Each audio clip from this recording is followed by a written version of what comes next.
Hello. Hello, everyone.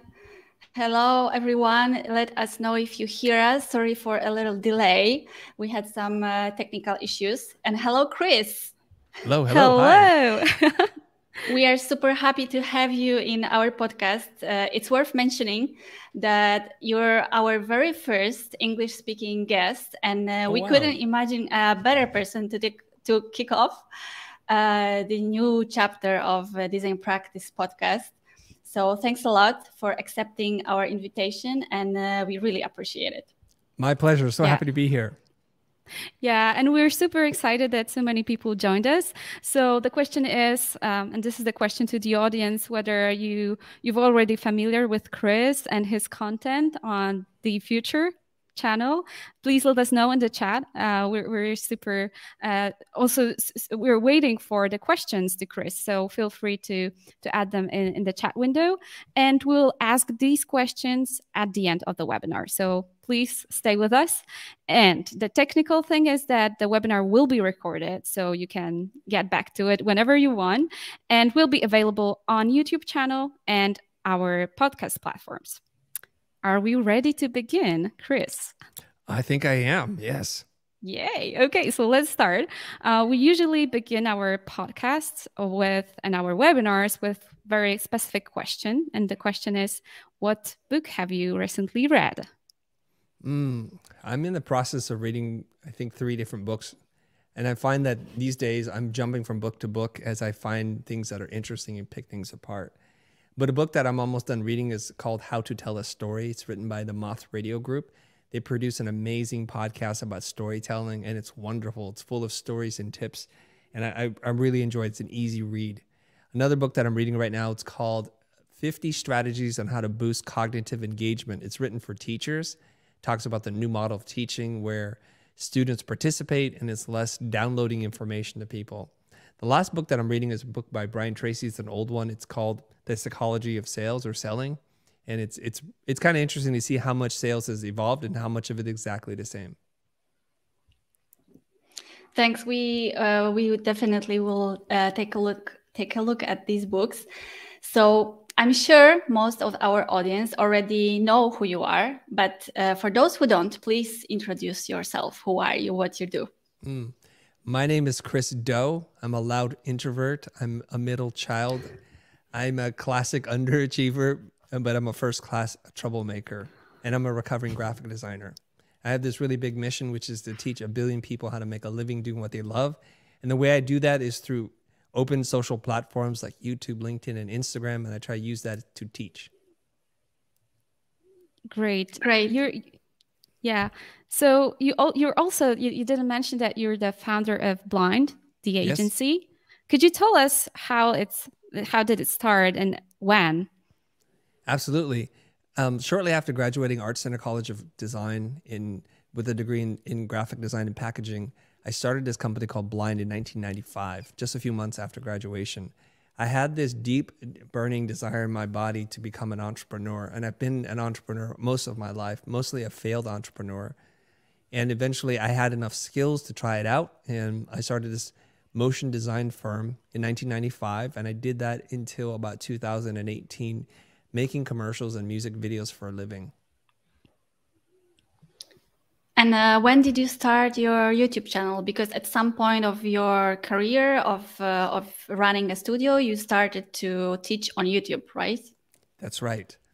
In 2014, I think it was 2014. Yeah, 2014, my friend from school, Jose Caballero, he invited me to go and create content on YouTube. And it's not something I thought that I would ever want to do, because like, who wants to be on YouTube? So I thought that there were a lot of people who didn't know what they were talking about, trying to teach other people on YouTube. And I didn't want to be associated with them because they really didn't know what they were doing. They're usually very young, inexperienced, and they had just read a book or learned a skill, and they were professing that they knew what they were doing. But ultimately, Jose was very convincing. He told me to make videos on YouTube. So in January of 2014, we started making our first piece of content. And now we have over 1,800 videos on YouTube. Wow. Yeah, and it's amazing. It's amazing because it's you have almost 2 million or over 2 million subscribers on YouTube. So it's unbelievable success. Yeah, and it's been 10 years. So did you face the moments of burnout or moments that you really wanted to just live it? You're talking about creating content for YouTube or running a design agency? Yeah, Both. creating content, actually both. But yeah, we're talking now about the YouTube channel, the Futur. So tell us more about it. Your struggles with it. Sure. I love making content. I like teaching. It's a dynamic platform. And the things that you make don't always work. And things are always changing. So it's very hard to get bored and complacent. If you go into cruise control, I think what happens is your channel starts to become stagnant and stale and people lose interest in you. And plus, I like this idea that we as human beings can evolve and grow constantly. And so I wouldn't even want to like start and think, oh, I figured everything out. There's nothing left to learn. And now I'm just going to demonstrate the things I already know how to do. So I'd rather experiment. I want to learn. I want to try different formats and techniques and subject matter. And the channel is kind of a reflection of that. Some people get upset at us and they said, oh, I remember when this channel was all about design. Well, yeah, at one point it was. And then we evolve and we're going to continue to evolve and hopefully our audience grows with us. And that's the way I look at it. So the struggle hasn't been so much like losing motivation to run content, but it can be difficult at times because speaking to you two is actually kind of fun and interesting because we're having dialogue together. But when you record content, you're usually recording with no one there, no one in the room. You're not looking at a face. The only face you're looking at usually is your own face, and it's not a face I like to look at too much, right? It's like staring into a mirror and talking as if someone really cares and is interested in what you have to say. So it is a drag. Every day it's a drag in terms of creating content. But I love the process and I do love the journey and sometimes the results. And the results are an audience appears. They feel grateful for having learned something, having transformed, picked up a new tool or something like that. And I enjoy that process very much. It's a nice coincidence because 2014 is exactly the year when we started to organize many conferences and meetups and other things for our community here in Poland, designers community. Of course, our community is much smaller than yours. I don't think that there are 2 million designers in Poland. But yeah, we're starting with English language, so who knows? Yes. Yes, because most of our content is in Polish. So let's see what future will bring. Yeah, and definitely. We wanted to ask you for the beginning about really hot topic about AI. Okay. Many designers are afraid that what the future will bring. And what is your perspective? What advice would you give to designers regarding AI? Do you think that designers' job is finished or it will be finished soon? Well, I got to tell you something about change and evolution is it happens whether you like it or not. So the first thing I would tell everybody is don't be afraid. The future happens without you, whether you want to participate, whether you want to accept it or not. And so oftentimes when we're presented with an obstacle, we can't get over it because we're so shut down. We're so afraid of what's going to happen that we can't take advantage of the opportunities. And the opportunity is just hidden within the obstacle. And if we just look back at history, let's just look back a little bit before I answer your question. There was a time when the main means of transportation was just walking. And then somebody figured out that you can get a horse and you could ride the horse. And that was pretty cool. So all the people that were walking were threatened by the horse and they say, well, who's going to take care of the horse? What if the horse throws you off? What if we get there too fast? What am I going to do with all my free time? So people are always worried about change. And this is a mindset problem, a limiting belief. Let's fast forward into the future here. And Henry Ford said this. He says, you cannot ask people what they want because what they'll ask you for is a faster horse and not a car. So you have to invent the future. And that's what having a vision means, to see something that no one else can see and to be so committed to it that you'll manifest it into reality. So I know I'm getting a little bit on mindset here, but you'll see a pattern happening here. There are people who love shooting on analog cameras with celluloid film. 35 millimeter and they go have it processed and printed and they look at it through a loop and they do all those kinds of things. And they push back against digital technology and digital sensors. They're aficionados of film and celluloid and they get very nostalgic about it. But each and every single one of us most likely has a camera in our pocket, and the best camera to own is the one that you have with you at all times. It's not the best sensor, it's not the best of anything, but it's available, so that makes it the best. And so it would be silly for us to sit around, I think, the three of us, to debate about the merits of digital cinema and photography, right? But that kind of debate is happening everywhere within creative communities, for concept artists, for illustrators, for graphic designers, for writers, for marketers, about the displacement that they're going to face with artificial intelligence. Now, I'm willing to bet. Anybody want to take me on the bet? Years from now, the dialogue that we're having around AI will be completely pointless and no one will even talk about it. There will only be a time in which everybody has been using AI. So we're at the precipice. One year, right? Not in a year, but in a very short period of time. Okay. Yes, I would be willing to bet in 3 to 5 years that this is not even a conversation. Just think about how much radical transformation has already happened within the last couple of years about the adoption of electric cars. Like Tesla is worth more than Mercedes-Benz. Tesla has sold more cars other than Toyota, I think, in California at least. And this is an electric car with electric power grid that just 5-8 years ago, people could not even imagine. It was just a novel concept for a few rich, eco-minded people. And now it's one of the best-selling cars and car manufacturers in the world in some areas, right? How did this even happen? So what we're doing is all the, and I have friends that are going to get offended by this, all the diesel heads, the ones who love the grumble and the sound and the rumble of a gas diesel engine, they're going to miss all the carbon dioxide, the monoxide, and all the smog that it's creating. You're going to miss that. And that's okay. It could be nostalgic and we can hold on to that, but we have to embrace the future. I mean, it's not a coincidence that the company is called The Future. There's a reason. We're here. We're living in it. Embrace it. So with AI tools, we have a choice. We could put our fingers in our ears, bury our head in the sand and say, la, la, la, la, la, this is not happening. I don't want this. We could debate the intellectual, philosophical, legal merits. We're not philosophers. We're not intellectuals. And we're not attorneys. So what are we doing? We're pretending to be one because everybody's got an opinion about this. What I'm trying to do is empower my community, the people who are willing to listen to me, to say a great wave is coming. Whether you get swept up by it, dragged out to sea and drown, or whether you grab a surfboard and learn how to surf is entirely up to you. So I want to encourage people in our community, before you make up your mind, before you formulate an opinion about something, investigate. And if you don't like it, don't use it, but give yourself a shot.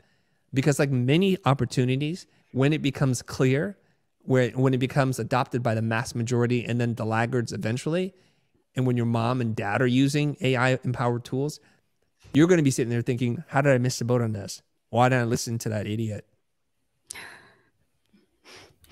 So let's say I'm not a designer yet, but I want to be a designer. I want to work in design world.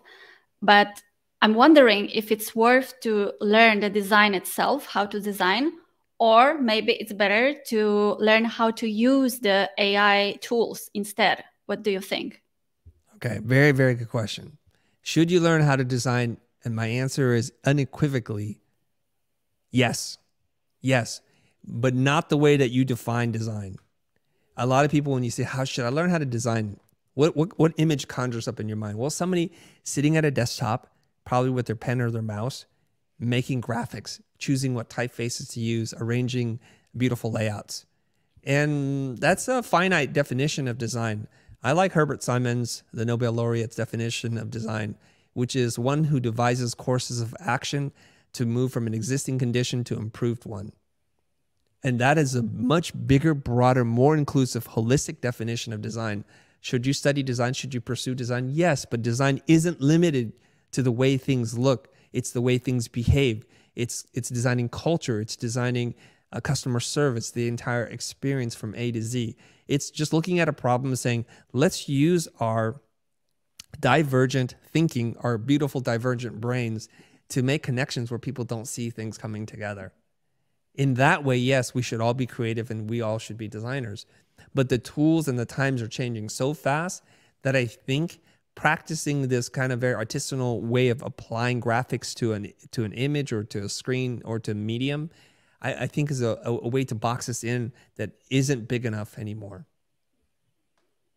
Yeah, so you're telling that designers should, instead of worrying and like having philosophical debate, they should actually get into action and just try, right? And look for some opportunities. I think this is our job right now in terms of AI.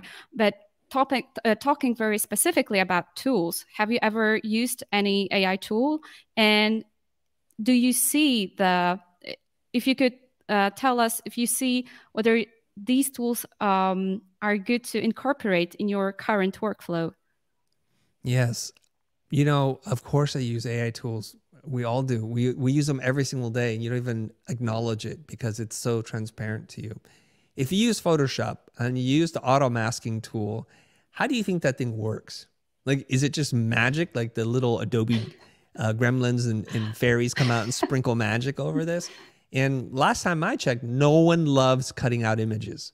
The better the AI tool works in cutting out an image for you, the better off you are, right? So how does it know this? Because it's Sensa, Adobe Sensei engine, this neural engine that they call it, has been studying faces, and it understands that this is the foreground, this is the background, this is an arm, this is hair. We want to separate all these things. It's not perfect. It's not even close to perfect, but it's getting better every single day. Now, it's able to help you in an AI-assisted way to cut out images that would take you a very long time to do. And actually, if you didn't know all the different techniques about layering and masking and alpha channels and color ranges, it would be very difficult for you to do. A couple of Adobe Maxes ago, they do this something called sneaks, and they show you where the tools are evolving to. So we're kind of impressed that it can take a two-dimensional image and cut it out. But then you bring it into Premiere and After Effects, and now they're showing tools that are already integrated into the software platform that do rotoscoping, that cut out moving images and can intelligently figure out where things are. Now, no one's scared of that. And in fact, we're like joyful and glee about like, oh my gosh, I don't have to spend so many hours working on this. But we do need to understand when the tools get so powerful and they start to cut out images for you, someone's job is gone. Because someone used to do that. Someone used to be like, hey, I was the rotoscoping artist, and frame by frame, I would adjust mask and use a bunch of different techniques to be able to cut this stuff out. Those people are going to be out of work because this technology will empower average people to do something that they used to do. Maybe not as good, but when it costs 1/10 or 1/100th the cost, it's worth it, and they'll do it. Here's another use of AI. People who use Grammarly to correct their English. How do you think it's doing that? Especially if you use the pro version, like how does it know to write the sentence for you? It's powered by AI because it's looked at a lot of sentence structures. It looks at the word and it knows this is the wrong conjugation, that it's an incomplete sentence or it's a run-on sentence. So it will fix it for you, with your permission, and you're delighted to pay it. What do you think it's working on? So why do we draw the line here and not over here? I don't understand. I think the greatest waste of human capital, that is you, is to get your creative brain to do mundane, repetitive things. As soon as AI can replace all that stuff, you should be happy. And then what's more powerful is AI is, in many ways, if you know how to use it the right way, an amazing creative partner to help you with brainstorming. So when I get into Midjourney and do some prompting, I'm not always clear about what it is that I want. I have a general direction. I'm not sure what words to use. And AI shows me what it thinks I want based on the language and the words I've used. And sometimes it shows me something I had not expected, was not counting on, that exceeds my expectations. And so in that way, like AI can actually make us better versions of ourselves. I'm gonna give you one more example and then I'm gonna get off my AI soapbox, and feel free to attack me in the comments. I'm ready to bring it on. I'm a big boy. I can handle your criticism and debate about all this stuff. Okay. I have a couple of friends that are on the spectrum. They're neurodivergent. Some of them have ADHD. Some of them are literally visually and hearing impaired. And some of them are just like on the spectrum. They don't think like the baseline, what we consider normal people. But with AI tools, they're able to do things that quote unquote normal people can't do. And it's fascinating to me to watch. So I have one friend, She's on the spectrum. She has wild ideas, and she has a hard time being concise, using specific and short phrases to describe what she wants. But with AI, she's able to dream up beautiful, surreal images that I just think like, wow, it's fascinating how your brain works. Like I can't even think of those words to type in to come up with that kind of imagery. It's now AI can empower her. And what I told her was, I know you're busy trying to do lots of different things, but you as an image creator with AI enhanced tools can come up with images that are conceptually so profound and just visually so beautiful. Why wouldn't you want this? And she started to get a little emotional about it. Like, wow, I just didn't even think of myself like that. I have a friend. He's partially blind in one eye, deaf in one ear. And what he does is he listens with the one good ear he has, and then he dictates, because his brain works a little bit differently, to AI to transcribe what he's talking about. Then he can use AI-powered tools to then turn that into short descriptions, stories, or anything. Like I have a hard time just listening, let alone listening and speaking at the same time while managing the AI in the background. And he's able to do 3 things at the same time. Now, without those tools, I'm sure he's an amazing human being, but now he's a superhuman being. And the last person I just want to mention is using AI in a different way, where she likes to write poetry. She's intellectual. She's super smart. She sent me a little proposal. When I say little, I mean it was like 14 pages long. I could not read all this, right? And she was struggling with Midjourney and AI tools. And then she was stuck with it for weeks and months, and then was like named one of the 100 top AI creators for last year. And I think, wow. So in this literate world, we don't want to read 45 pages when you can tell the story with a single image. And she's gotten so good at it. I'm just impressed. I'm blown away myself. So I'll stop it there, turn it back over to you ladies, and see where you want to take this conversation. Yeah, I just wanted to emphasize that you actually brought super interesting topic, which is the neurodiversity and AI. And wow, it's really like very opening. So we're having one question from Bartek, and I think that this is the right place to display it and ask you, Chris. So how do we teach people the basics of writing or design? These are the 2 areas that are most affected by ChatGPT or Midjourney, so that they will be able to create good work using AI. Okay. What are your love tips? The question. Love this question. What do we think design is? I want to ask you 2 ladies. What do we think design is? I'm just curious. To me, it's solving the problem. Okay. Solving problems. Yeah. Yes, making decisions to solve the problem. Making decisions. Yeah. Looking for alternatives. Thinking about the process, the whole experience. Yes. Yeah. Doing the research and looking for some insights. Okay. And when somebody hires you to design or to write, what are they paying for? For the result. What is the result? Huh. Selling more products. Okay. Or something beautiful. Yeah, for eye-pleasing, but basically it's most business related. Mostly, if we're smart and we're asking the right questions, right? We don't always think that, but it makes something beautiful. Okay. So you remember earlier, I was talking about the definition of design from Herbert Simon. It's to move from an existing condition or situation to improved one. So we just want to go from here to there. And so what is here? What is there? And a lot of times designers and writers are hired because I have a loose idea of something and you can make it into reality. You can manifest it into reality. So you can articulate something that is very hard to express with words or images. So when a company hires us to design a logo, let's just take a logo because it's very easy to understand. And they build a product and they have a history and a story and some values and a culture they want to share with the world. And they ask you to design a logo. What is the logo making process? Is it to create abstract shapes on a screen or a page or something that's printed?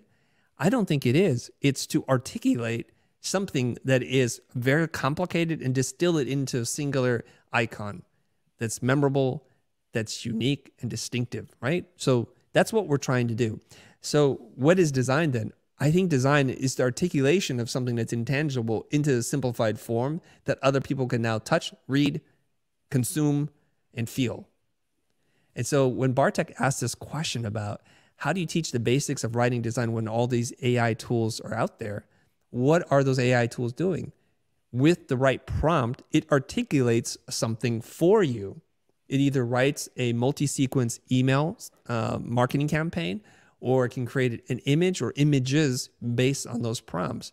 And so I think design and talking to the computer to manifest the abstract into reality are almost synonymous, meaning they're almost the same.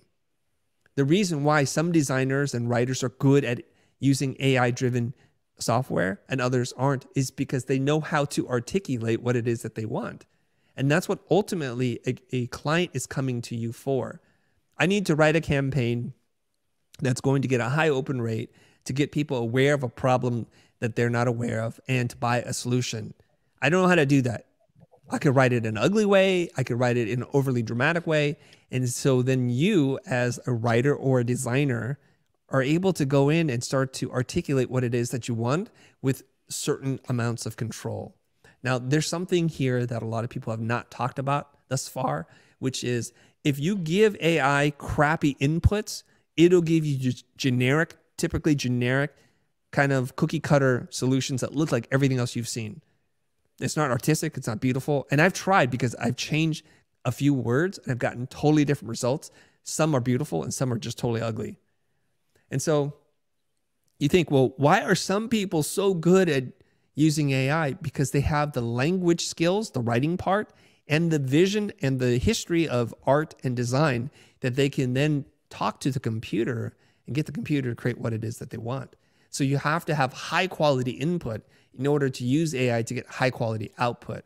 So things like art history, architecture, the history of photography, just the history of design, if you know the language, that then you can articulate to the computer what it is that you want. Now, I was talking to a department chair at the product design department in New York City at a design school. And he said, well, we agreed to this. The computer already knows all the art styles. It knows all the history styles. It knows all the design styles. The problem is you don't. You're dumber than the computer because the computer has been trained on all these things. So it knows the difference between what Bauhaus design is, what Swiss modern design, and what, say, a Dada design looks like. And if you don't know any of these three terms, you see who the dumb one is. It's not the computer, it's you. So what we have to do is to educate young people, people who are in school, or people who are interested in becoming or remaining relevant in the 21st century, believe it or not. And here's the shocker, is to become knowledgeable about the history of design, art, and writing. So history now has more importance than it ever has because it has high utility conversion here. So I'm not trying to tell you that I was a great student, that in graphic design history, the history of graphic design, that I wasn't falling asleep. I wanted to stay awake, but I didn't know what the application was. Well, now, if not ever, the case for understanding history of art and design and architecture and photography and illustration and fashion is more important than it ever has because its utility is really high. Those who understand history will be creating the future. Wow, this is like past creates the future. Let's switch a topic a little bit for clients and for clients and for business. You have amazing experience with consulting, with teaching, so you know the problems of people who are designers, what they are struggling with, and what do you think are the most popular mistakes that designers make when they collaborate with clients? The biggest mistake, that there are probably two. I think there are two. Number one, the biggest mistake that designers make is they think they're artists and not designers. And it's a big one. And I'm going to insult a lot of people. I'm going to tell you this right now. As of right now, you're not an artist. Thinking that you are one creates a fractured identity within you. So at one hand, you go to the client to ask for money to support your lifestyle, to solve a problem. But then you're also equally insulted when the clients want you to do something that doesn't feel like you're creating your art. And those are very different things. I was at a screening for Cloud Atlas, a film and written, directed by the Wachowskis. And the Wachowskis, when somebody asked them, like, what's your definition of art? This was very, very fascinating to me. It's probably one of the coolest definitions, which is art is an invitation to look at the world from a different perspective. And so if your art is good, it really brings someone to look at the world from a different way. And I was just looking at the artwork of Keith Haring. Do you guys know who Keith Haring is? Like a New York artist. He passed away young, and he does this kind of monoline characters, like these like human stick figures and these lines all throughout New York subway.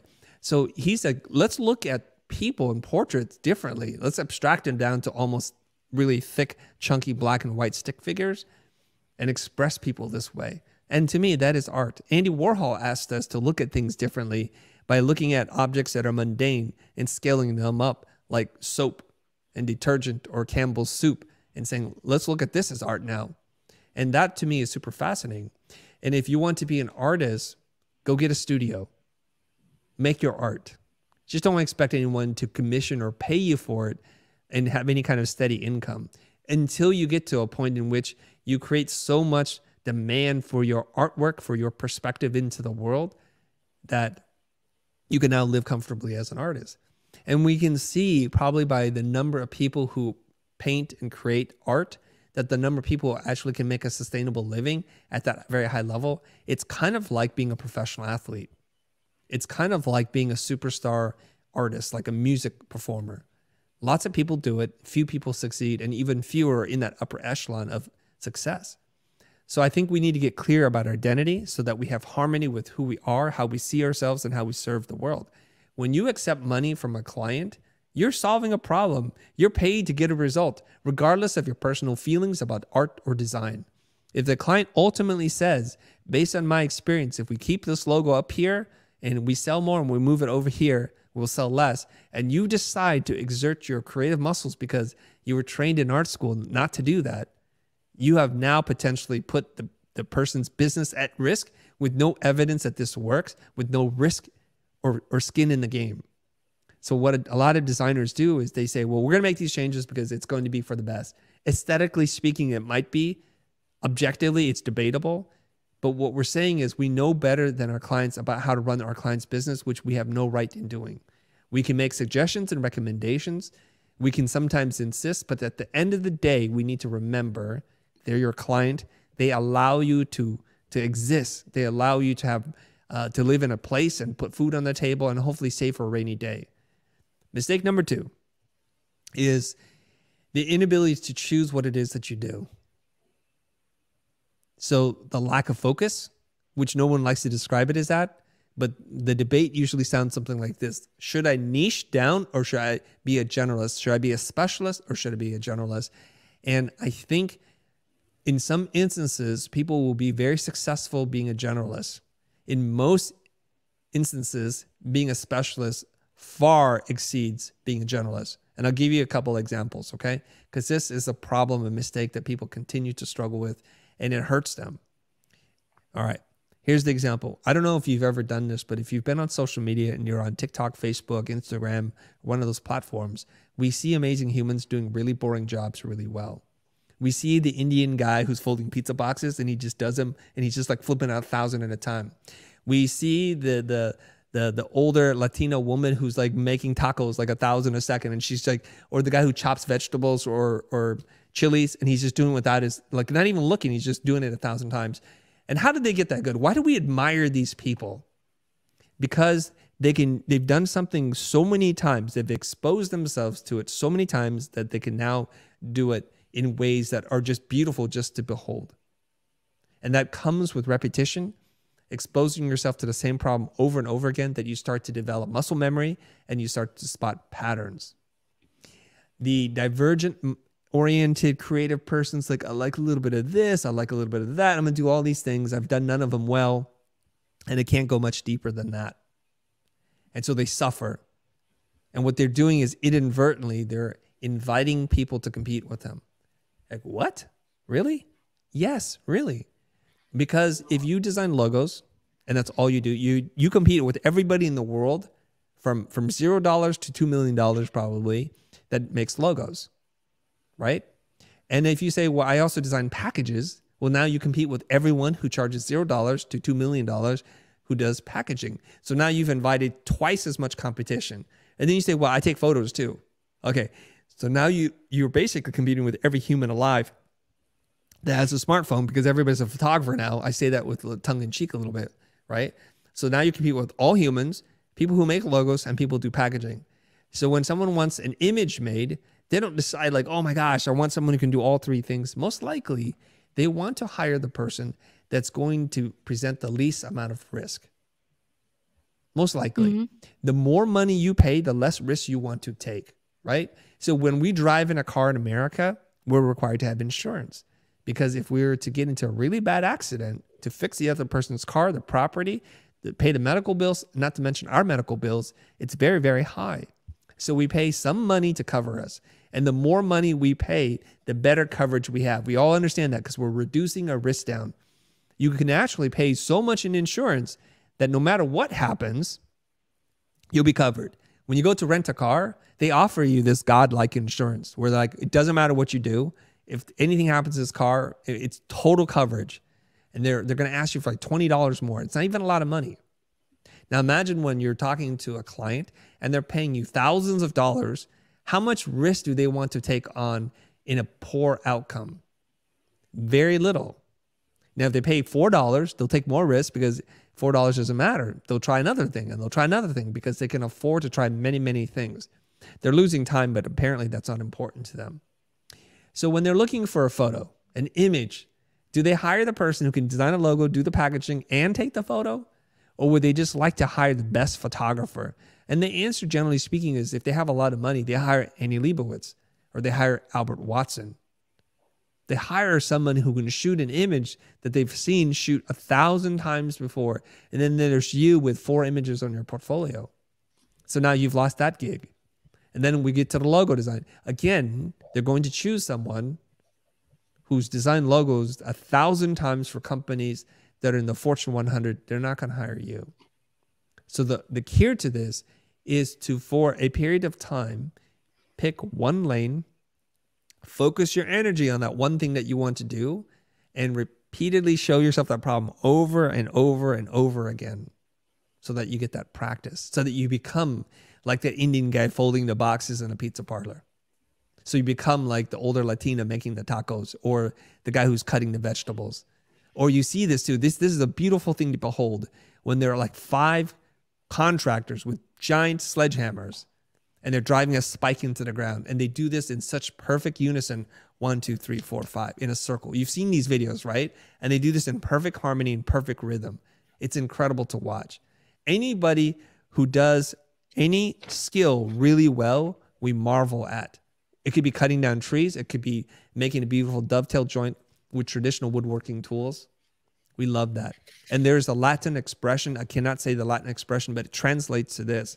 There's nobility in doing humble things well. There's nobility in doing humble things well. The problem is many of us turn our nose up at these things and say, well, that's stupid. I don't want to do that. I don't want to be stuck doing that. So you never get good at it. And this is the problem. I'll talk about that problem some other time, but I'll just put a pin here.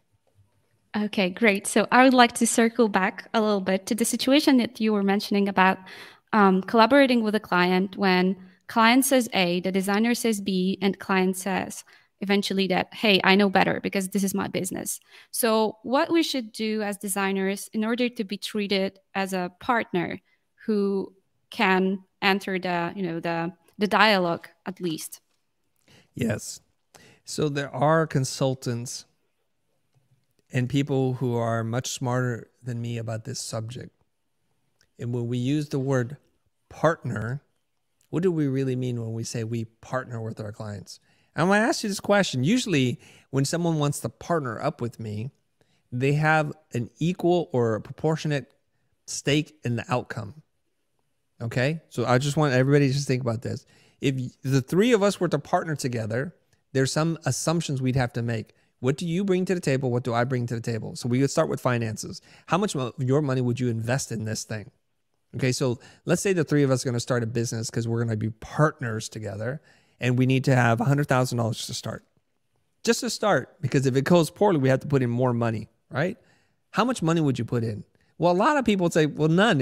I got other things to do. So what kind of partner are you? I'm not going to put any money in this. And if things go badly, not only did I not put money in the front, I won't put any money in the back. So I want us to use this word partner a little bit more carefully and not just throw it around, because it's easy to describe ourselves as a partner to a thing when we have nothing to lose or to gain. No, I hate to say it like this, but in the worst case, you're a vendor. In the best case, you're two businesses working together, but you're not a partner. So when we partner with somebody, we need to put our money where our mouth is. So if you go into it and you say, do not pay me any money, I'm going to partner with you, providing sweat equity. And if you get positive results, I want some gain from that. And if you get negative results, I'll keep working on this until it becomes right. And then maybe you can start to use the word partner. So what we're talking about is a person has paid you to do a job. And generally speaking, we're in the customer service business. So we need to make sure the customer is happy with not only the end product, but how they feel about receiving that product. I challenge every single person here today to go in and hire someone that's very expensive to do something. It doesn't matter. Landscaping, maybe cutting your hair, maybe a stylist. And for that person to treat you like crap, to tell you they know better than you about your land, or your yard, about your personal style, about your hair, that you don't already know about it yourself. That they're saying, okay, to Aga or to Paulina, hey, it would be great if you dyed your hair green and cut it into a mohawk and you got a face tattoo. That's what you should do. And you say, well, no way. You say, no way, right? Yeah. And then they insult you. And it's like, I know what I'm talking about. And this is why you hired me. If we're going to partner together, you really need to listen to me. I know best. How are you going to feel? Yeah. Not good. Not good. Definitely You not good. probably say, how do I get my money back? Because I'm going to report you to the Better Business Bureau. This is garbage. I would never tell another single person ever to come here. In fact, I'm going to go on social media and tell them never to work with Johnny or Mary ever again, because you treat me like trash and you're imposing your ideas on me without even understanding who I am. So the best way to collaborate with your client is to gently ask them for control of the project and for them to willingly give you control for a period of time. Now, there's a lot of things you have to learn how to do in order to do that, but that's the goal. And it was what Blair Enns calls the polite battle for control. Mm-hmm. It is polite, and we're trying to get control. How do we get control? You might be thinking to yourself, because that sounds wonderful, because all I have are clients standing on my head telling me what to do all day long. Well, the first way that you're able to get a little bit control, to get concession, is to be positioned in a way that the clients look at you as an expert. This brings us right back to the generalist versus the specialist debate. Do we think in general that generalists have done things a lot of times, that they have enough knowledge to get our project from point A to point C, and they've seen this problem over and over again, that they can actually recommend it? So here's a test. The test is this. When a new client walks into the room and you can predict the 3 or 4 things they've tried in the past that haven't worked, the 2 or 3 things they're going to say but aren't true, then you'll know that you've seen the problem enough times. But every problem looks brand new. It's because it is brand new to you. You have no idea where this is going to go. And therefore, you have little evidence and probably low confidence that you can deliver the result that you're about to promise. Right? So when I'm working with an agency and they want to pay me as a social media influencer, relatively speaking, I'm brand new. I don't know what the challenges are. I don't know what they're going to pay, because I've not seen this enough times to develop any kind of expertise at it at all. And I'm admitting that, and I don't pretend like I do. And this is the problem. So the mentality is, and this is where everything you think is wrong. I'm just going to say it. Everything you think is wrong. Because we think if we offer more services, we open ourselves to more clients. When in truth, by offering more services to more types of clients, we actually get fewer clients. How do I know this to be true? Well, I'm going to ask you to do one thing. Go and look at your checking account. What evidence do you have? If you believe that being a generalist by providing lots of things to lots of people and making no decision, what Blair Enns calls making the difficult business decision, then you should have evidence. If you look in your checking account right now, it's full of money. You actually don't even know how to spend it. You're thinking about all the things that you want to buy and like, which will you buy first? And chances are that's not true in most cases. There are some exceptions to this, of course, but in most cases, people are suffering. And when I tell them you need to pick a focus, they fight me on it and they don't want to do it. So I say, hey, you do it your way. But please don't waste any more of my time by asking me for advice on what to do and then not listening. You become an ask hole. You ask for advice and you take none of it, except for the things you already agree with. So why even waste anybody's time, right? What is the exception you're saying? There must be an exception. Well, there are. And there's confusion of the exception. So let me go there first. What people generally do is they look at successful people who've been doing this for years and say, well, that person's successful. They didn't specialize because look at all the things they do. And you know what they do? They point right at me. They're like, what about you? Your YouTube channel's all over the place. You started graphic design. You did motion design. You did live action. And you did branding. Now you're doing content. Now you're a teacher. You're all over the place. I said, fair enough. Now, where are you in your career? They're like, well, I just got out of school. Where am I in my career? Well, I graduated in 1995. In fact, I've been in business now for 27 years. No, I've been in business for 18 years now, or 28 years, which is longer than you've been alive. And I don't want to say like, I don't want to brag about how old I am, but I've been doing business, entrepreneurship, not thinking about it, not reading about it, but actually doing it, running a big business or a small to medium-sized business for longer than you've been alive. And you're going to say, I'm just going to jump the line and go all the way to the end and say, I can do what you do. Well, if you can, you're some kind of genius and you don't need any help. Because I think I'm pretty smart. I think I'm hardworking and I think I have talent. It took me 28 years to get here. You're going to try to do that. And that's a mistake they make. They look at the end and say, well, I'm going to copy someone's end, even though I'm at the beginning. Makes no sense to me whatsoever. No sense. Okay, what are the exceptions? The exception is this. If you're in a management leadership position, being a generalist is actually an advantage. Business leaders, CEOs, presidents tend to have a lot of knowledge or a little bit of knowledge about a lot of different things.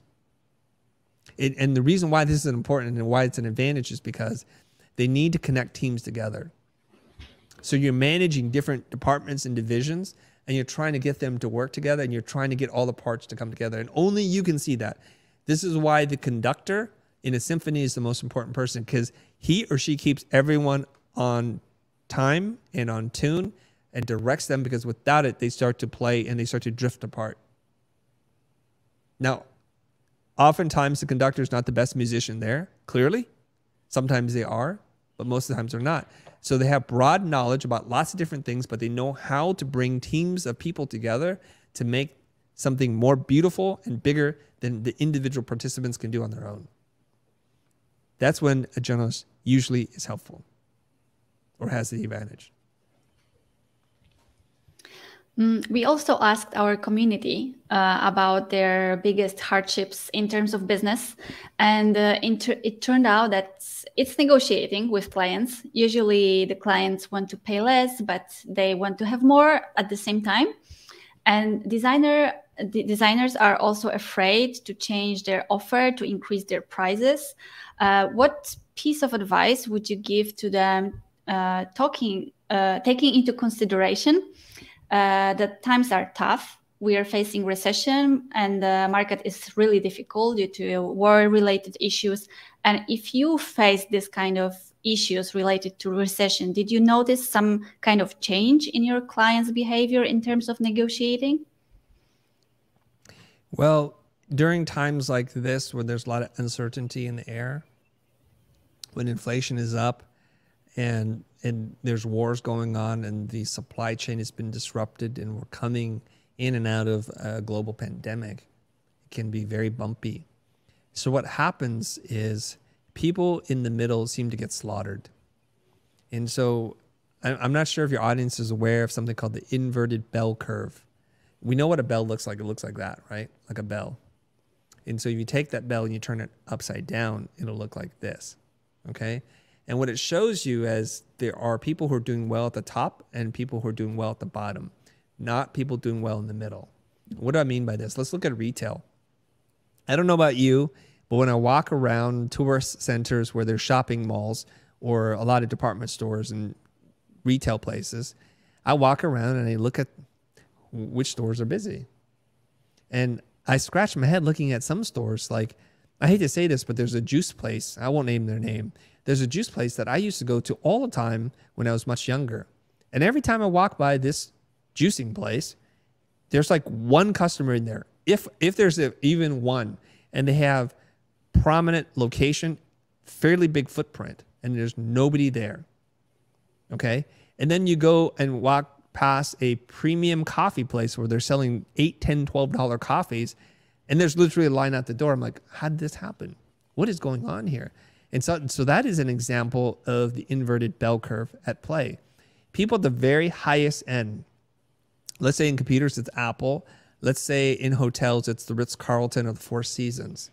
And people at the bottom end, the Motel 8s, the discount hotels, they'll do okay too because there's a market for them. So the people in the middle tend to either go towards the high end or they go towards the low end during tough times. And so if you're having a hard time right now, it's not a sign that that you're not good. It's just because you're poorly positioned. It's not clear as to who you serve, if you want to serve the low end or the high end. Okay. Now, I'm not saying this to brag or to flex on your audience. I charge $1,500 an hour for coaching. I've been booked more than I've ever been booked before. In fact, I've been booked so much, I just told my team I need to raise the price, and this is going to be jaw-dropping to many of you, to $5,000 an hour because I'm just getting booked too much. I'm tired of doing it. So we talk about pricing elasticity or inelasticity, which is when times get tough, will people choose to spend their hard-earned money with a sure thing or something that's questionable? And if you are well positioned, if you are an expert that you've seen a problem over and over again, and you're able to demonstrate and articulate that expertise to people, and you're forward looking, usually in these times you'll survive and you'll be just fine. But there are many businesses out there in retail, in food and hospitality, even in education, that are going to be destroyed.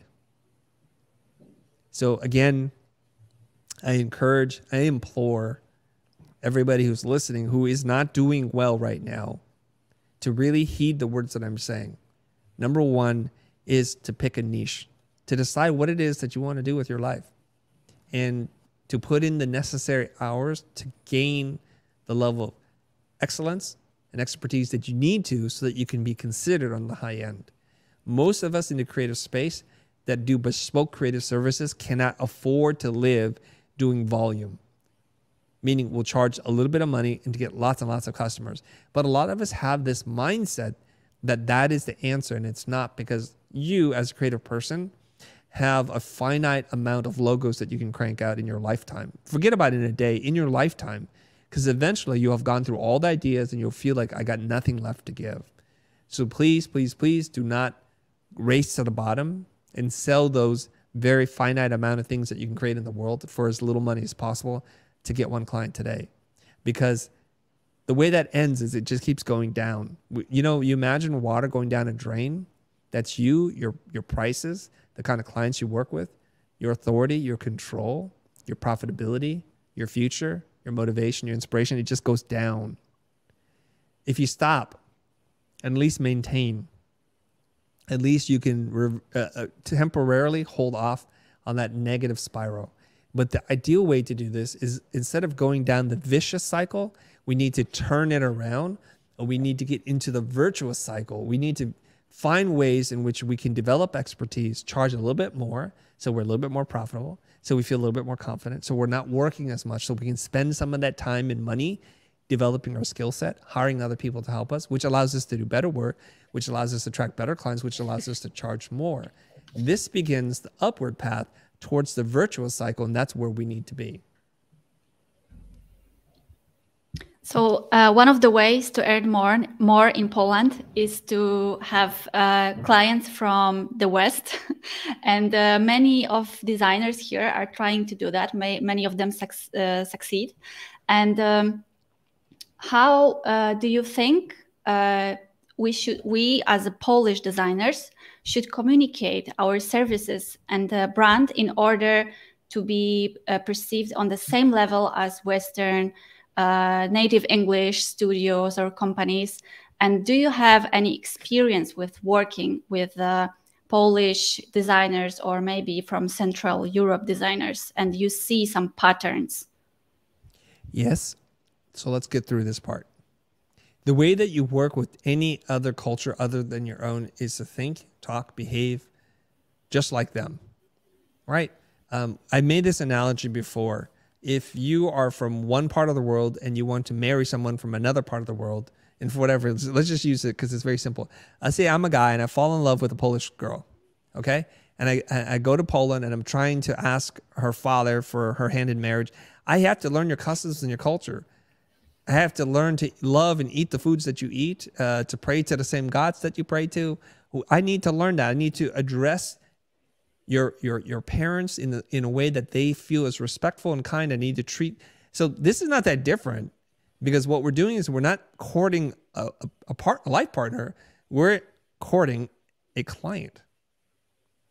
So we have to learn the language, and I don't mean just English part, but we have to learn the visual language, how it's presented, and things that might not be so perceptible to us as a foreigner would be very noticeable to a native person. Right? And so you can get help, and you can do it yourself. You can literally go and look at 3 to 5 websites that serve that foreign community, that foreign market, and try to understand how they talk about themselves. What does the about page look like? How do they present their work? What is the style of photography that they're using? And start to say, okay, we can now reverse engineer and make a recipe for what works, what doesn't work. And then what we have to do now is do a very difficult thing. We have to actually look at our own work and objectively say, well, I'm almost there on 2 things. I'm really far away on 6 things. I need to work on those things if I want to appear as if I'm a native company. And it's very important that you appear this way. And it is actually not that hard. So how do I know? Well, if you use all Roman characters, it's a little easier to understand. If you write short but clear, succinct paragraphs or sentences or descriptions that are in English that have no grammatical or spelling problems, that helps. Now, luckily, you have all these, AI-powered tools to help you do this. So there's really no excuse for you to screw this part up, right? And the rest of it is just your ability to pay attention to detail. Now, I don't mean that you need to wash all of your website of characters that are not Roman-based, but you need to lead with things that make you feel like you're at least a player in the market, potentially an international player. And you need to strip out all the kind of like things that signal to other people that they're going to get a good price here. So if you work in, and this is very easy to point out from an example point of view, which is if you work in an Asian market and there are Asian characters everywhere, they're instantly going to know that you're from Asia somewhere. And the presumption from the West is it's going to be cheaper, because generally speaking, it is. Now, if you're able to present yourself in a way that is attractive because you're courting a potential client, when they actually call you and talk to you, at this point, you can't pretend anymore. You're not going to. You're going to be yourself and you're going to do your thing. Now, it is okay for people to want to drive a bargain. People in the West do this to people in America. It's not different. It's just how business is done. So when an American company calls me in America and asks me for work, they want to get it for the best prices possible, right? Nobody's going to argue that, especially if they're really experienced. So when they call somebody in Eastern Europe or somebody in Asia or Latin America, they're going to want the same level of bargaining power that they have here in America. When they realize you're in a different country, they'll start to say to themselves, oh, I could get this done for even cheaper. Now, what you want to do is you want to be able to hold yourself as a professional, to present your prices and be confident, and also just know that it will probably be less than what they would pay in America, but it's a lot more than what you would get paid in whatever country you're from. And that's okay. But let's not help them by negotiating against ourselves, by discounting prematurely. Let's not do that. Okay. So say a logo costs $5,000 in the US for me to pay somebody, let's just say. And then you in a different country, you're like, a really good price for me is $4,500. That is okay to say that it's less than the $5, but it's not $500 or $50. That's ridiculous. Then you're just cutting out and you're going to create this race to the bottom part. And if they're like, you know what, could you do it for $3,800? You're like, well, if we can manage the amount of scope or the revisions that you ask for, I think I can make it work. Everybody wins that way. Okay. Now, what experience do I have with European, non-US, Eastern companies? I have a little bit of experience because I hire people from all over the world. Most of the times I have no idea where they come from. So I'm usually delighted. I'm like, oh my God, you're from this part of the world? Let me look up where that is on the map because I don't even know where that is.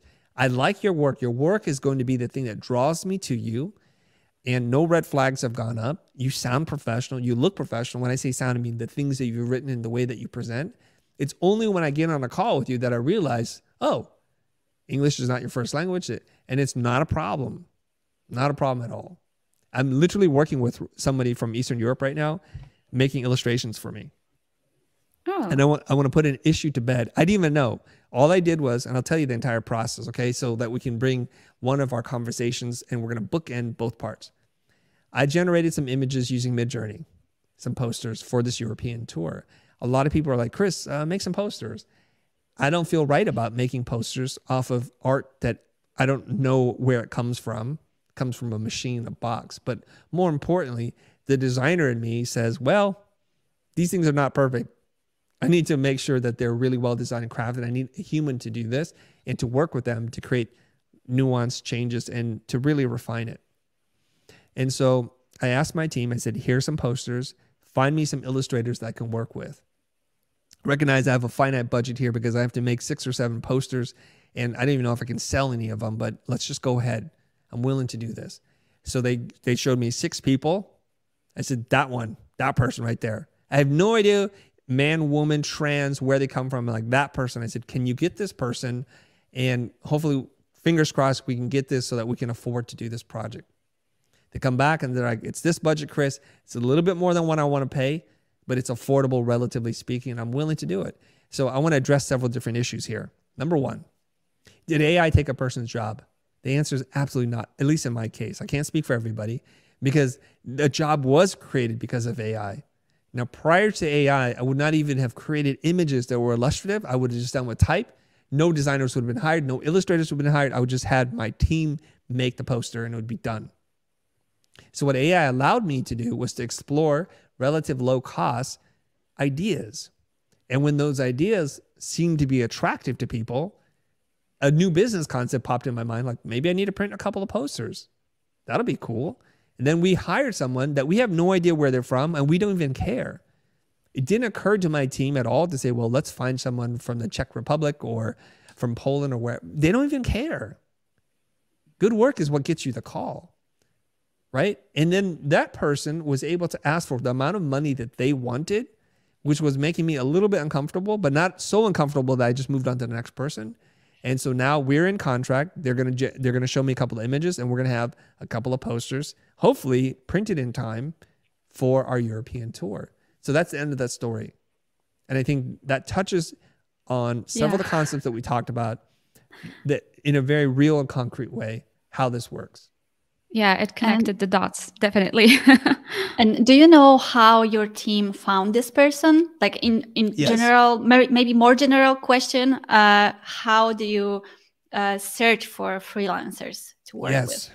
Yes. So they went on Behance most likely, and they just started looking for Illustrator.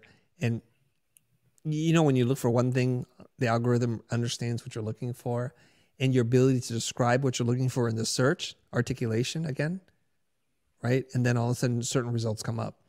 Now I imagine, because this is a new request from me, that my lead designer on the project didn't have like 10 people they knew they were going to call right away. But generally speaking, if you're in a business and you already have your favorites and you kind of know where they're from and you're ready to hire them, you kind of know the price range. So as soon as the client calls you, you're not beginning that search and taking on all those risks. I recommend people who hire other creatives to build up a matrix of names, a table, a database of names, styles, price points, turnaround time, and any personal quirky notes about how they like to work, so that when you have a client in hand, you kind of already know who the 3 people you're going to call and see if they're available. So I'll give you another example right now. I'm building out a personal brand toolkit, and I'm really in love with comic books, but I'm talking about comics from the 50s, 60s, and 70s that have this old style pulpy, like offset print look. And so of course I reach out to the internet because I don't know who to hire. I've not done this research before, and the internet's amazing. They're like, hey, these people. And so now I have a couple of names of people that I didn't know existed before because of their portfolio and the reputation they have and their friends looking out for them. And that's another way they got work. So you should already right now be posting all of your work up on Behance, making sure that it's presented really well, that it's lit, that it's presented with context, that there's mock-ups, and it's beautiful. It looks like $1 million. It doesn't need to be. It needs to look like that because that's really attractive bait to a client, and they'll go for the hook, right? They'll just go right for the bait and they'll grab onto the hook. The other thing that you need to do is be somewhat active on social media, that you present your work in a consistent way so that people near you can look out for you even if they don't know you. You might like the work of Paulina. You might like the work of Maggie or Jerry or Bobby or Kim because you've been out there. So if you're not active in content marketing, putting out your work, no one can recommend you. No one will refer you. It's because they don't know who you are. It's that simple.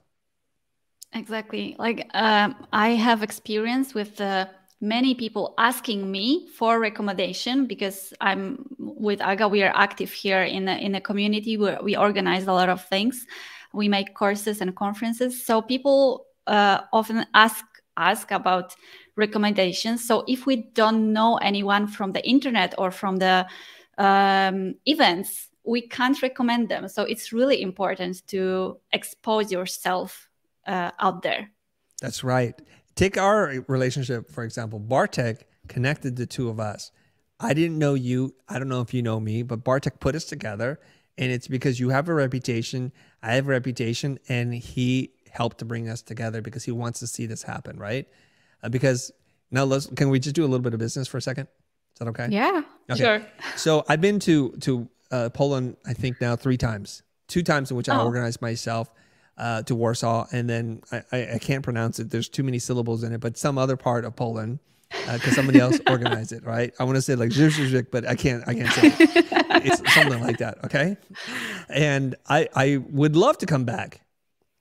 I find Polish people amazing. I've been through your town center, and it's just I want to come back, but here's the problem: is that I don't know if there are enough people there that would be willing to show up for a workshop that I'm putting on. It's been many, many years since I've been back. It's probably been over 4 or 5 years since I've been back.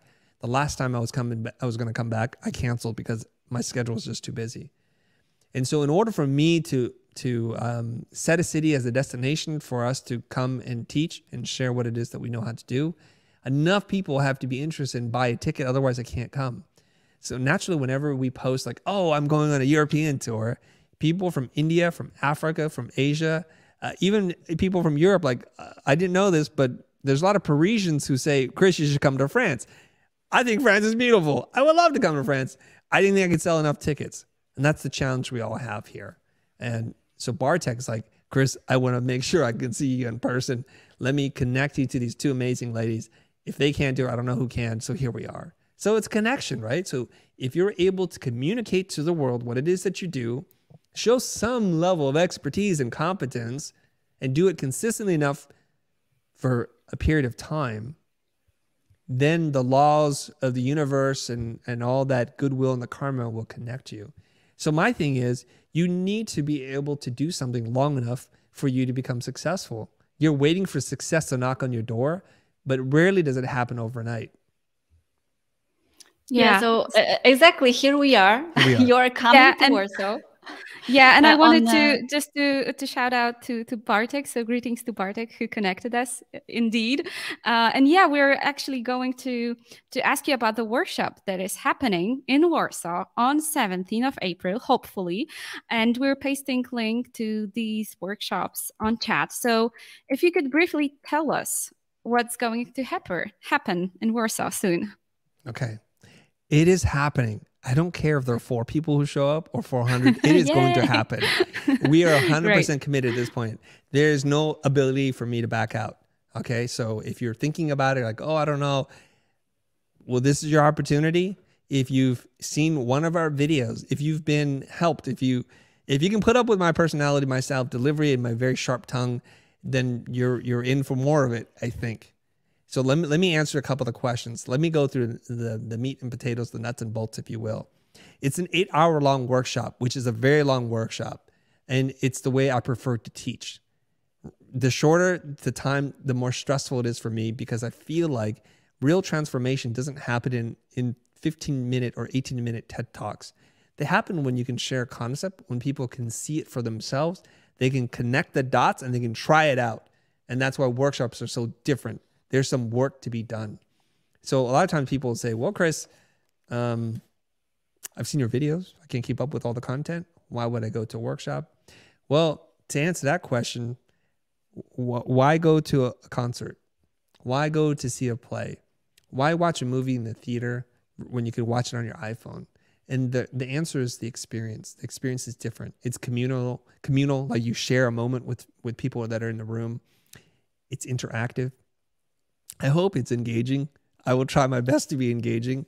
But what we're going to do is we're going to teach people around 5 different concepts that are designed to thread together. We've been releasing a series of videos on YouTube. So if you're more curious, go check that out. I'm sure the ladies will provide you with a link. So we want to help people understand why people buy. So we're calling it buyer psychology. Like, why do people buy? Because when we understand why people buy, we can have a better shot at understanding their needs and meeting them where they're at. Then the next one is called sales psychology.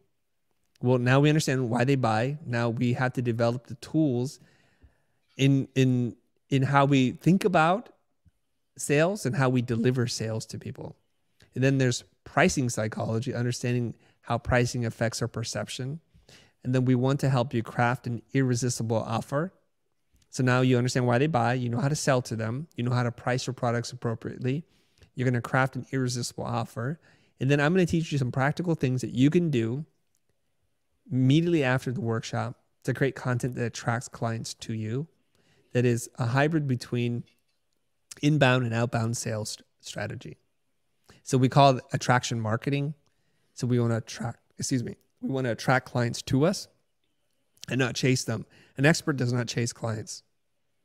An expert draws clients to them in a beautiful trap. I like that. It is a trap.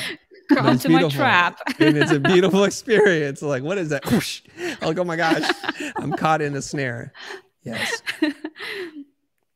Yeah, so who should attend the workshop? And I think that you haven't mentioned the name of the workshop. The workshop is called the Business Clinic. And if you think about a clinic gets you tuned up, gets you healthy again. You get the antibiotics or the cough drops that you need to lubricate the system, if you will. So if you're in business, if you're planning to be in business, you run a business, if you're in a management leadership role, you want to learn how to run a business, I'm going to teach you how to do that in 8 hours. I'm going to take 25, 26 years of my life running a business, and 15 of which I spent being a teacher. I guess now 8 years of those have been spent creating videos on YouTube, and 15-ish years being coached by a business coach. I'm going to distill that down into those 5 main chunks. Each one of those topics are going to be covered in 90-minute sprints, where I'm going to do a little bit of the I do, the we do, the you do format that I've spoken about before. So I would demonstrate, I'll model, I'll teach you a little bit. I'll teach you a framework that you can use. We'll do it together. So there's some friction there. So if you're scared about that, be prepared. You're gonna do live role plays with me, with each other. And then I'm gonna give you a moment to apply those things to a problem that you can use the next day. And we'll repeat that for each one of the topics. Sounds and great. do you think that this workshop will help Polish people to understand the culture and the language of American clients? Yes, I would teach you the language of money, and it's international. So Global. yes, you need to learn the language of Lingua money. franca. Yes, lingua franca. Yeah. There's one question from the audience regarding the workshops that it's actually in Polish, but we're going to translate it, that you're going to host the business clinic, but not the personal branding workshops. Why? Yes, because we had to determine, it's a risk situation. We had to determine which cities are most likely to sell out, which would want both, right? So right now we have the business clinic, and we're concerned that some of the countries or the cities have a smaller following where maybe the demand is there, but the money isn't there, that we're going to be able to sell out enough tickets. I just don't want to show up and teach for the sport of teaching. I need enough people to be there so that the money makes sense for me and my team to be there. There's an expense for us to rent out a space and for my team to travel, the crew and the supplies, not to mention my time, which I regard very highly. Like, my time is precious. So I would have loved to have done both workshops, the business clinic and the personal branding workshop, in every city that we're going to. But logistically, I just don't think we can sell enough tickets. Now, you guys can prove me wrong.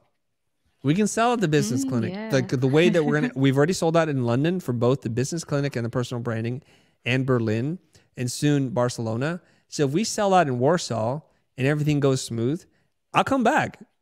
You know, like I say, I have passport, will travel, and it's very easy for me to do.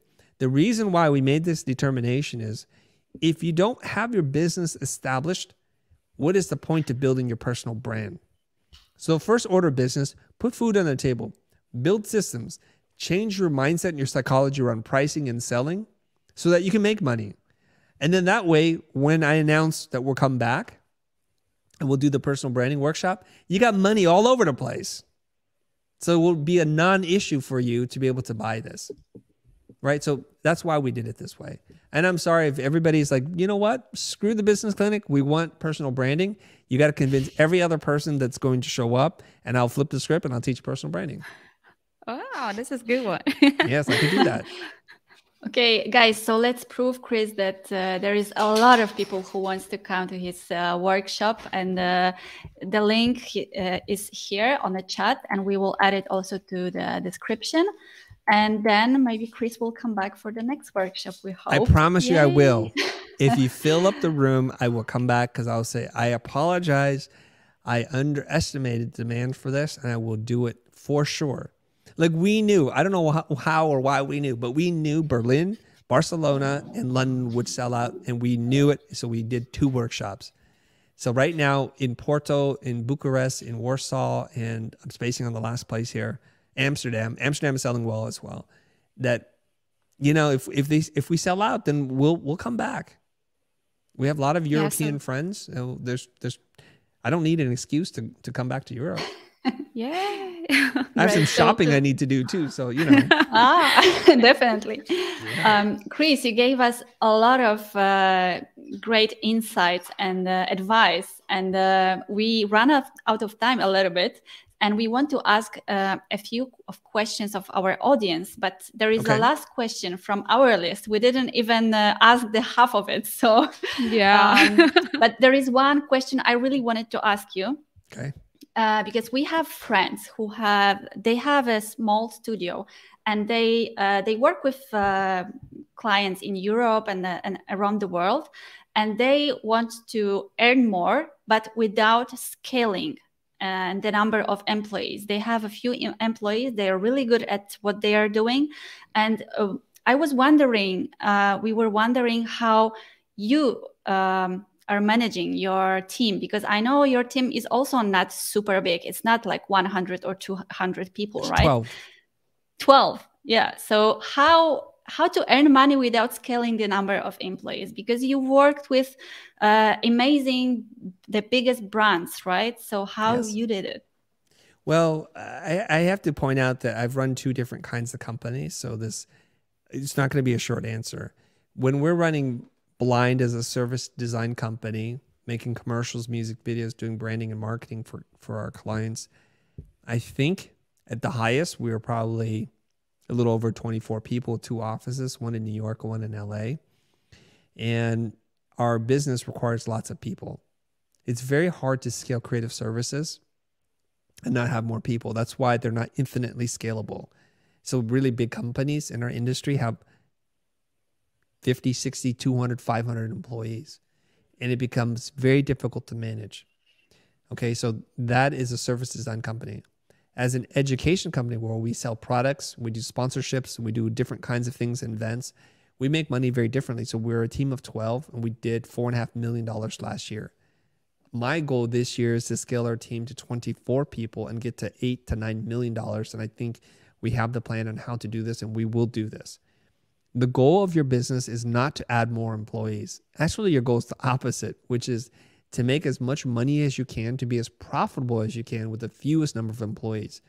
So the question is how? How do you do that? Well, first you have to change your mindset about selling labor, selling time.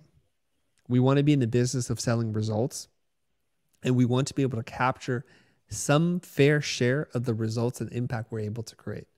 Like I asked you earlier, what is it that what our clients are buying? And you said it. Yes, they're buying results. They want to achieve a result.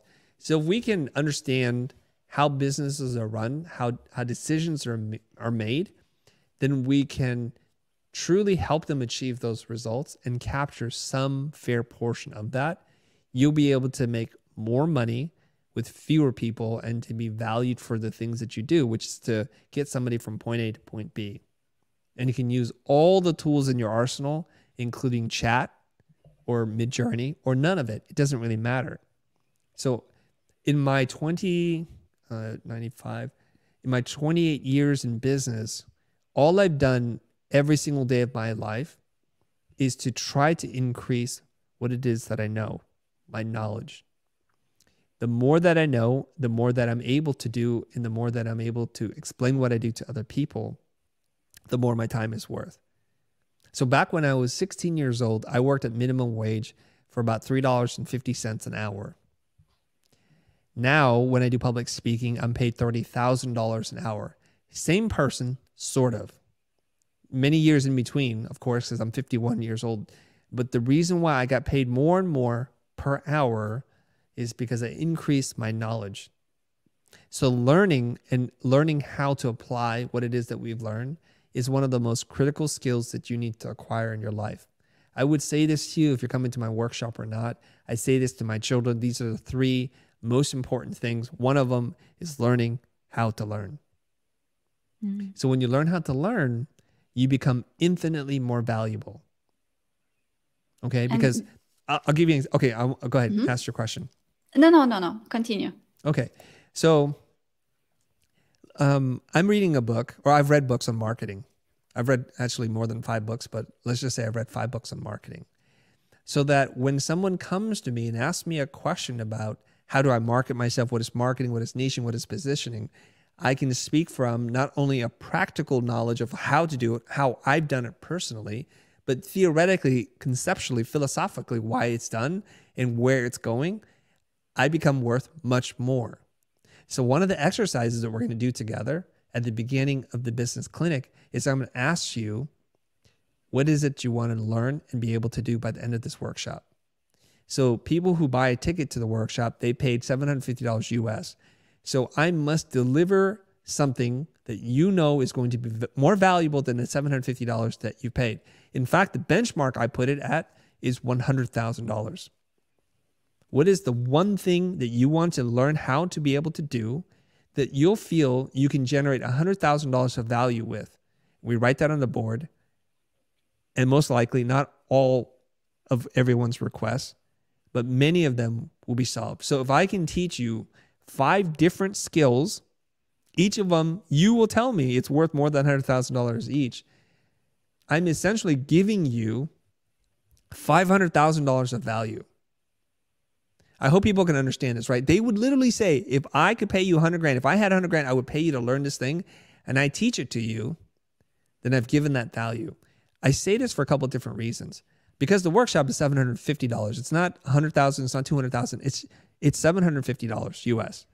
And if you are able to learn it and apply it, from this point forward for the rest of your life, your net worth and your value based on what you're able to do has increased to the next level. And you get to keep that as long as you don't have amnesia, or if you don't get hit by a truck, you get to keep it and you get to keep applying it forward. Now, when I say it in this context then, and I ask everybody in the room, would you be happy to pay that every day? And they almost always say yes, if they're smart. Change $750 to $100,000. If you could do that every day, you would do that nonstop. Well, you are that vehicle.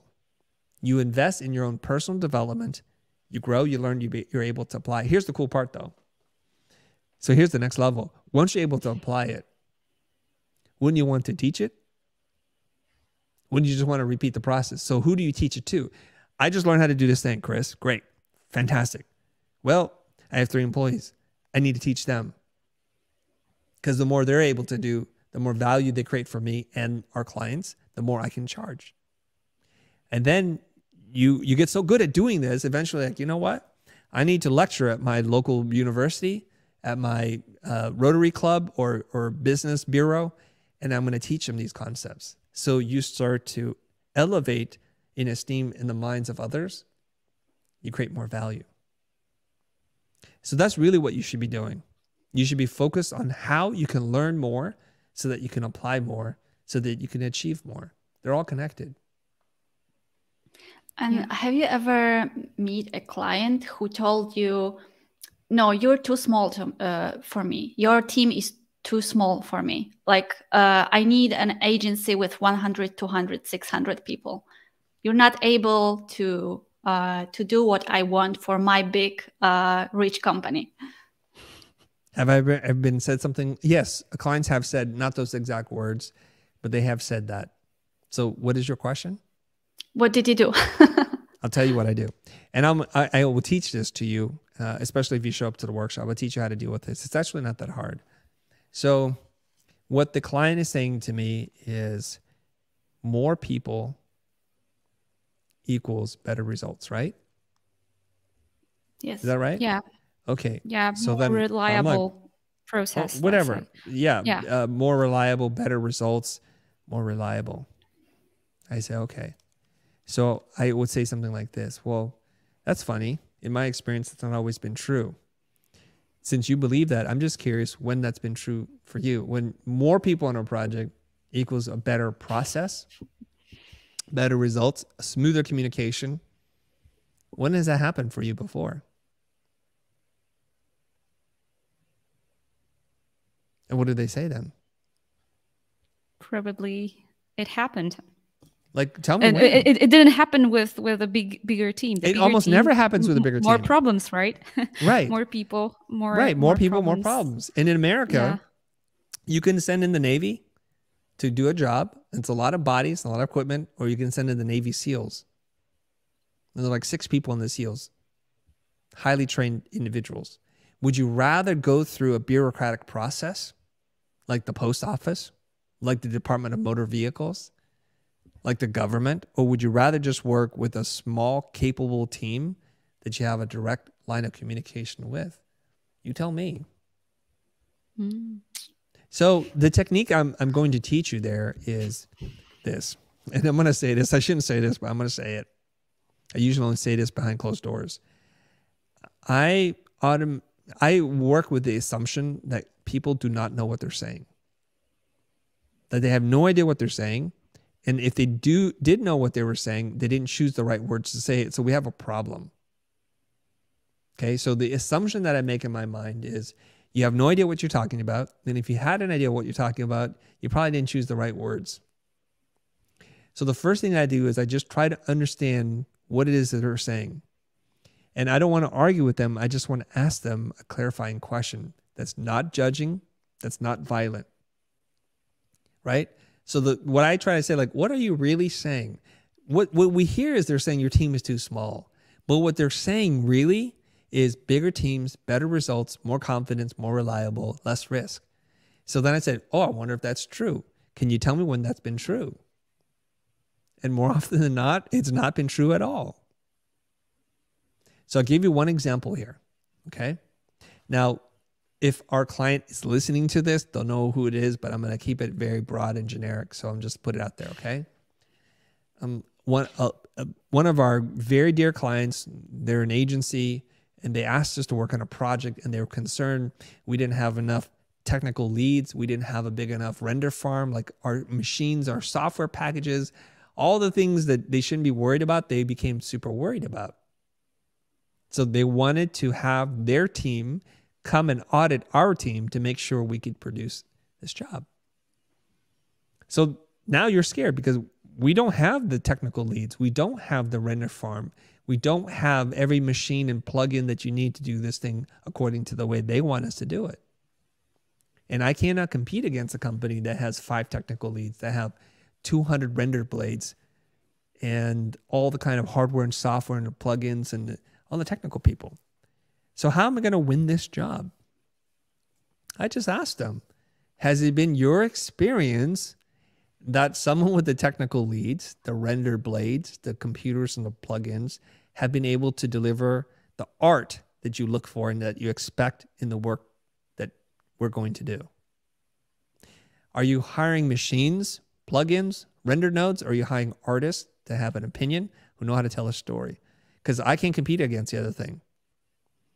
But, and let me ask you this other question. With all these teams and people in place, do you want to direct them? Do you want to look over their shoulder? Or do you want someone just to take care of it, knowing what it is that you want, that can work at or above the level of your expectations? Because we can do that. And of course, then they offered us the job. This is how you win. Chris. That's why you want to learn the psychology of sales. Yes, and you want to come to see Chris in Warsaw on 17th of April. Only if you want to make more money. Only if you want to have control. If you want to win the polite battle for control, come. Otherwise, please just keep doing what you're doing because it's working, obviously. Yeah. I say that with sarcasm. Chris, yeah, and unfortunately, we're running out of time, but you gave us a lot of interesting insights and tips and pieces of advice. But there are so many questions from the audience. Are you okay to stay longer for just 2 of them? Yeah. Great. Okay, so maybe let's pick one question. I'll answer them quicker this time. Camille. Sorry, Paulina. No. Your turn. Yeah. Okay, so Camille is asking, what is your opinion about self-managing organization methods, Thiel holacracy? In short, normal managers in an agency, just everyone decides how to do their things and takes full responsibility. This is very difficult to pull off. And this is a management, leadership, business, organization question. It's not something I would be covering in the business clinic. Okay, so I just want to be clear about that. I'll answer this question. You're talking about very flat architecture in terms of who's responsible for what. I think companies who have tried this in its truest form have been complete nightmares. When everyone's in charge, no one's in charge, as my business coach would say. So I think a hybrid form is probably the one that you want. We have an autocracy where everything is funneled through one person. Everything gets approved by one person and becomes a huge bottleneck. I'm not a proponent for that because it puts too much burden of work on one person and it inhibits your team to think and try ideas on their own, so much so that they become dependent on you to make all decisions. Some people like that. I hate that. And if you have entirely flat architecture, well, who knows who's doing what? And you have to have very high level, intelligent, ethical, hardworking people in order for that to work. So I find that some hybrid between the two is the way to go, where you have clear business objectives that are defined by month or quarterly goals that are agreed to by the team, that are proposed by the team, that you give them the means and the methods necessary, but then they lead themselves and they do a weekly check-in with themselves and whoever they report to. And then in this way, there's a lot of autonomy, ownership of projects, and accountability, without the headaches of layers of management. But Tony Hsieh, the late Tony Hsieh, tried to run Zappos like this and other companies, and it became a nightmare. So much so that people who loved the company started to leave it because they're like, this is a disaster. Some game companies work like this too. And generally speaking, when you have a company structure like this, it's usually because they're so successful, they have so much money, and they're so innovative that they can afford to waste a lot of things and be fairly inefficient because they're so innovative. If your company doesn't sound like that, I would experiment with how deep you go down that rabbit hole. Okay, thank you, Paulina. The next question, the last one. Yeah, there is an interesting question from Charlana. Have you ever turned down a job because you didn't like the client's vision? Yes, I didn't turn down the client, turn down the job. I fired the client. Because tell us more about it. Yeah, there's been a couple of times in which I've had to fire clients for different reasons. The main reason usually is because they don't know what they want. I need to work with not just decisive clients, but clients that are very particular about what it is they want. They're very discerning because we sell at the very highest level. So if they're not discerning, meaning one shade of gray is the same as another shade of gray and they can't tell the difference, they don't care. I think then they're wasting their money and their time with us. I'll give you an example. One of our clients a long time ago wanted to create an identity, and they're one of the hottest post-production companies in LA, possibly in the world. They had some of the best artists, people flying from all over the world to work with them. And they wanted to come up with an identity system. And as I talked to the owner, he's more of a business person and not so much a creative person. That's not a knock on him. And we talked about like what he wanted. And he wanted this epic thing. I said, cool, we could do that. And we made sure to check with him about the references. And he wanted like a DreamWorks logo. Do you know the DreamWorks logo? The movie picture company? Yeah. There's a little boy and he casts a line in the water and there's a little ripple. And then we pan up and we see the boy sitting on a half crescent moon. It's a beautiful idea. It's a story in itself and it's beautifully produced. And I said, is that what you want? And he said, yes, that's what I want. So my team and I, we went away and we created all these ideas about art, and each one of the logo reveals was a story. It's a storyboard with a story. We presented it to him and he goes, wow, okay, these are really cool. Can I have some time to think about it? I said, sure. So when we met with him next, he said the most dreaded words you could say to a creative person. So I talked it over with my wife and my kids. I knew at that point I was going to fire him. I was just waiting for him to finish his sentence. Okay. And so he said, well, they weren't understanding this and that and blah, blah, blah, whatever he said. And he says, Chris, can you just go away and come up with just a lot of more logo explorations and just, you know, like when I work with my interior designer, she shows me all these swatches of fabrics and furniture. And I said to him, I said, well, that's what interior designers do. They pull from a catalog of available things and they assemble things together to build a cohesive whole. What we do is not like that. And I said, I'm going to think about this, but my recommendation is that you hire someone else. And the deal I'm going to make with you right now is I'm going to refund your money and you just can't use any ideas that we've come up with. And if that's okay with you, you can find someone else. I said it very politely and he says, Chris, why you want to respond like this? I said, I need to work with people who know what they want.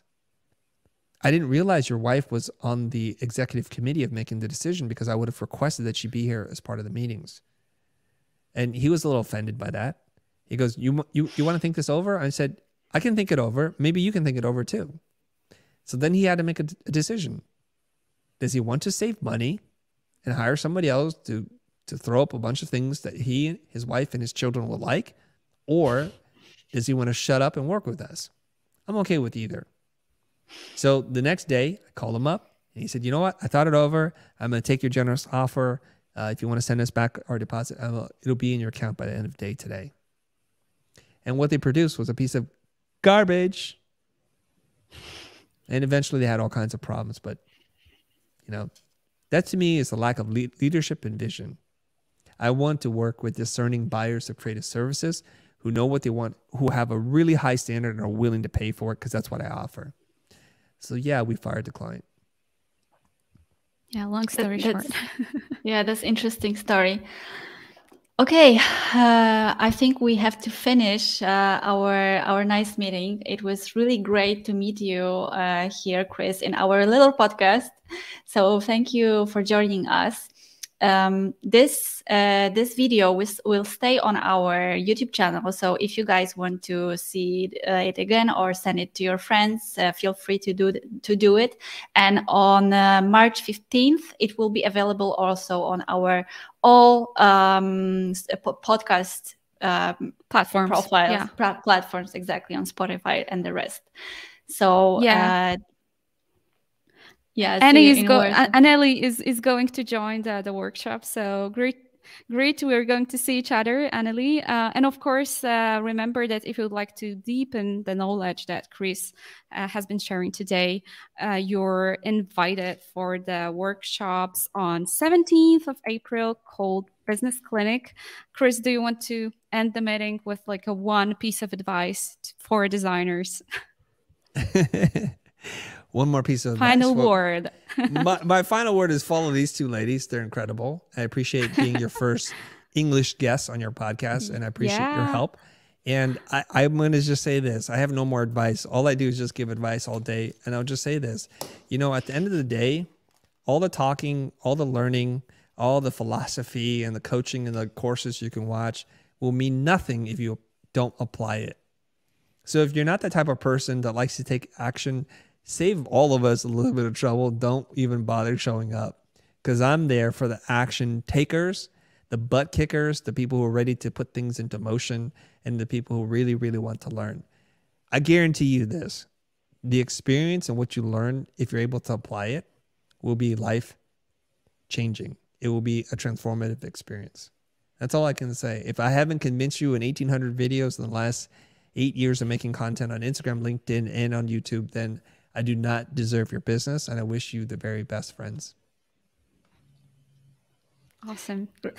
Great. So for a nice finish, we have a really nice sentence from Aga. I just want to say personally to Chris, a big thank you for your work. Your podcast on Spotify made for my mental health more than therapy with psychologists.